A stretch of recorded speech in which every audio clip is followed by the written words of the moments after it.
cháu đại ngư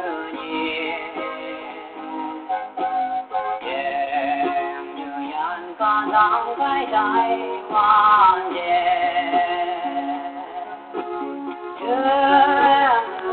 đang có mà sẽ lòng mau gan cho đi đây đại ngư nào cũng bay tới yên đại am vui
Hãy subscribe